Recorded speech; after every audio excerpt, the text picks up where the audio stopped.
Саламатсызбы Нурбек мырза? Саламатчылык. Өзүңүздү бир тааныштырып, компанияңыз жөнүндө маалымат берип, анан бир ушу Кыргыз Республикасынын улуттук стенди жөнүндө бир жеке оюңузду айта кетсеңиз. Менин атым Нурбек Эргешев, Central Asia Tours компаниясынан болом.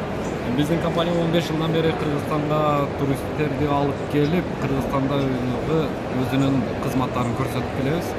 Азыр эми быйыл Топреза Франциядагы выставкага катышып атканыбыздын негизги себеби эле дагы да болсо көбүрөөк французский тур компаниялар менен көбүрөөк иштешип, кызматташып, жана ушул Европа тараптан деги эле дүйнө жүзүнөн көптөгөн тур компаниялар менен иштешип, ал жактан туристтерди Кыргызстанга чакырып, өзүбүздүн өлкөнү таанытып, жана өзүбүздүн маданиятыбызды, каада салттарыбызды көрсөтүп, Кыргызстанды таанытуу максатында иштеп атабыз. Буюрса жакшы. Эми бул жерде азыр Кыргызстандын өзүңүздөр көрүп тургандай Кыргызстандын стенди аябай сонун жасалган.